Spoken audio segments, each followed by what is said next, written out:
In this video, we'll go over what the new steering components on my 24 valve Cummins have done for the truck.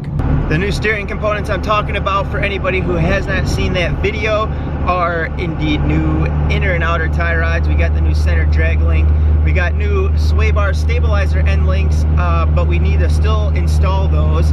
We also got new ball joints and a new track bar at the house. We're not putting the track bar on the truck yet because the track bar on the truck currently is still good, and we want to do a different aftermarket style track bar with Heim joints, and that is straight. It doesn't have the hump or the bend in the bar to go up and over your front differential cover. We also have to order in new steering stabilizer and a new steering gearbox and pitman arm. So all that stuff will be coming to the channel at some point here in the future. I think the next project I need to try and get into are probably going to be the driver's side ball joints. They got to get done, and depending on how that goes, doing that job, then we will look to get into doing the passenger side. But the passenger side are still fine, and the driver's side are just starting to get bad now. So I want to jump on those and try to get those knocked out. The first thing that I obviously noticed right out of the gate when we took the truck for a test drive, right after putting in the tie rods, was the fact that the steering is definitely a lot tighter. Now granted, when I put this stuff in, I did count all the threads at the adjuster sleeves and tried to match everything up as far as the new parts to the old parts go. But when I got everything installed and got it in there, for whatever reason, my method did not work, which I hear is tried and true and usually comes out pretty accurate, and other people don't have an issue with it.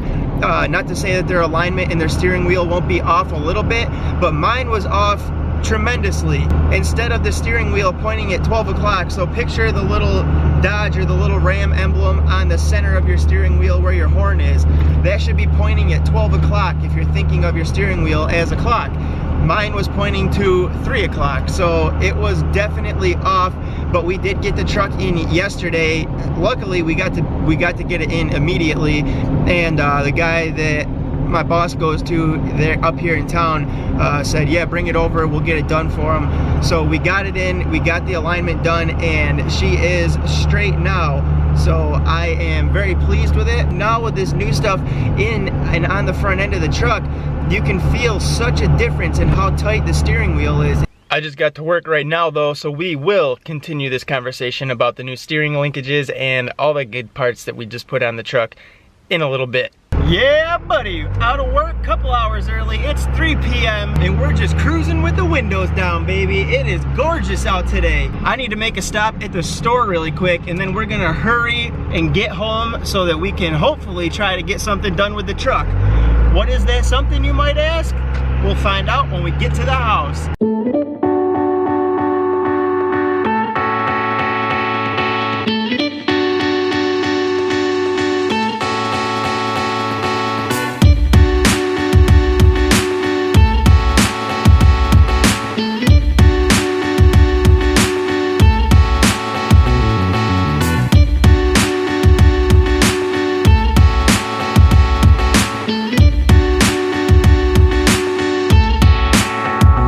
Finally back to the house. The day is still, I guess, young. It's gorgeous out here right now. It's probably like high 60s, almost 70 degrees. So that means that we have to take advantage of that. We got about 3 hours of daylight left.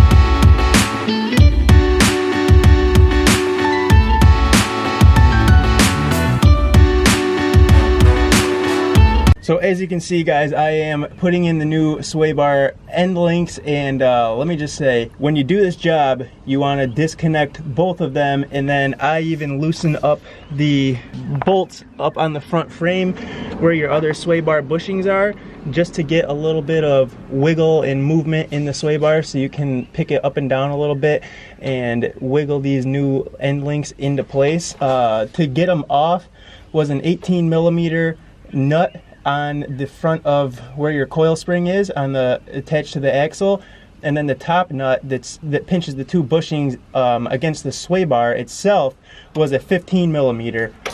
Now these new ones that I'm putting back on, I'm using a 3/4 or a 19 millimeter to tighten up this bottom one to the axle, and then the top nut is 16 millimeter. So I don't know why they're slightly different size, but they are, and we gotta kind of live with that. So I wasn't gonna put these end links on the truck. I was gonna get a different style with some Heim joints, but I figured for right now, just to kind of help it out until that point in time comes, I got these, so we might as well go ahead and throw them on here, and that's what we did. We got out of work a little bit early. We putzed around with some other stuff and figured I'd end the video here doing this for you guys. Well, and for me and the truck. So now let's get this last one all tightened down, and then we can go in for the night and eat some dinner, man. Because I'm flipping starving. I don't know about you, but I'm starving. Now I'm not using a torque wrench to tighten these things down. I'm basically just tightening them down and giving them a good crank once they're tight. Especially the top one. It doesn't, that one, the one that's attached to the axle is the one that you would want to worry about the most. So one other thing, if you do run into crap when you're trying to undo these end links and take them out to put your new ones in, and you're trying to loosen that top nut off and the thing just seems to be like spinning or rotating, or same with the bottom, they do have a hex style shaft on them at the top that you can get on with a 15 millimeter wrench. And then like these new ones here that I put on, they have a little, they're basically the center of the ball stud.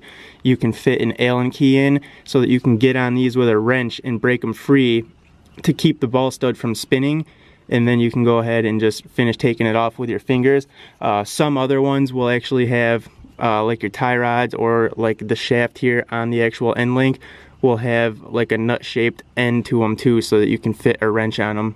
Those old sway bar end links were completely shot on this truck. They needed to go. And when I get back to the house, I'll give you some signs of what I was experiencing to know that they were on their way and needed to get off the truck. Yeah, buddy, that's what I'm talking about. The truck, the whole front end is so much more responsive now with the new tie rod, center link, all that crap, all installed, and now these new sway bar end links.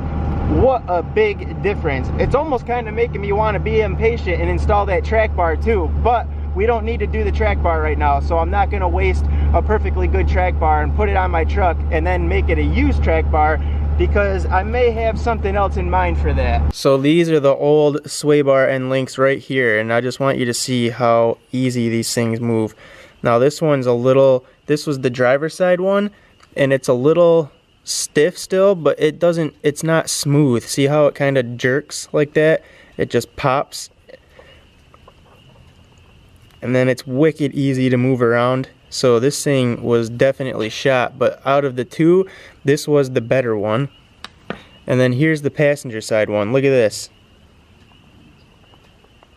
That thing is gone, man. It just wiggles. Wiggle, wiggle, wiggle in every direction. Just toast. So I'm gonna make this quick because it is getting dark very quickly and I'm starving. I still need to shower, I need to eat, and I need to see the kids a little bit before they go to bed.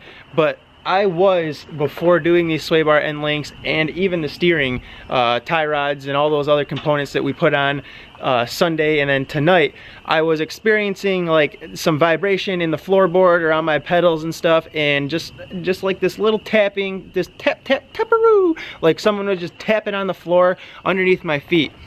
Now with this new stuff on the truck though, I can tell you that the steering is far tighter and more responsive, and we don't have those little vibrations just massaging our feet, I guess, and it doesn't feel like someone's underneath the truck, clung to it, knocking on there, trying to get in.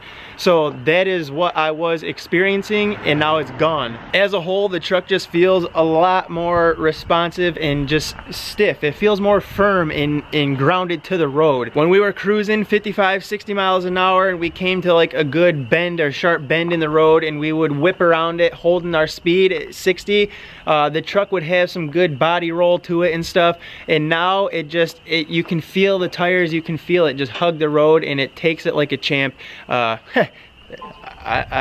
Never mind, I'm not even gonna go there. Just shut up, Josh. But anyways, it does what it's supposed to do, and it just feels completely different up there, night and day difference. So if you guys are experiencing anything like that, your truck's got some serious body roll to it when you're whipping around bends in the road and everything, you may want to have a buddy hop up in the driver's seat and you crank the wheel back and forth, just move it back and forth, and look to see when he's moving it, if those components, your steering, your tie rod and all that stuff, if they're moving with the wheel or if there's a delay before they move.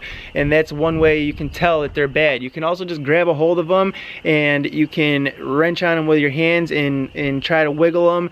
And I mean, you should be able to move them a little bit and stuff, but if they're moving real easily and everything, then chances are you need to get new ones on the truck and just go get them, get it done, and you won't regret it. Also, if someone's up in there and they're turning it and you hear like clicking or anything, any noises and stuff from them, you got to get new ones and put them on there. The shops want to bang you for money to do this job, and it is such a simple job. And I find it funny that the shops who are prepared with lifts and all the tools in the world, guys that have been doing this stuff for years, could do this job with their eyes closed in 5 minutes probably, want to charge you an outrageous price like they do. It kills me, man. It blows my mind. And a lot of them charge flat rate, so they'll charge you for 6 hours, but they get it done in an hour, and they're just making bankroll off people, and it's crazy. It is crazy. So don't let any shops do this to your truck. You can do it. Just get out there, give yourself a couple hours and get it done. It's very simple,